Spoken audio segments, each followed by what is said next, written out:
मेरी राहें तेरे तक है तुझ पे ही तो শুনা হা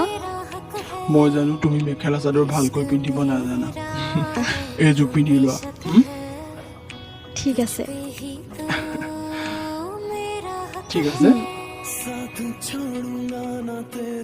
মা খাবলৈ কি বনাও খাবলৈ আমি দুয়োজনী মিলি বনাম শুনা বোৱাৰী আমাৰ এই ঘৰখন তোমাৰ মানুহজন মই এই সকলোবোৰ নতুন এইকাৰণে তুমি ভয় কৰিব নালাগে আৰু এইটো নহয় যে কি তুমি মেখেলা চাদৰে পিন্ধিব লাগিব যি পিন্ধি কমফৰ্টেবল লাগে তাকেই পিন্ধা বুজিলা ঠিক আছে মা মা এজনী ছোৱালীৰ কাৰণে হাজবেণ্ড আৰু শহুৰেক যদি মৰমীয়াল হয় আপোনালোকৰ দৰে তেতিয়াহ'লে শহুৰেকৰ ঘৰখনো মাকৰ ঘৰতকৈ কোনো গুণেই কম নহয়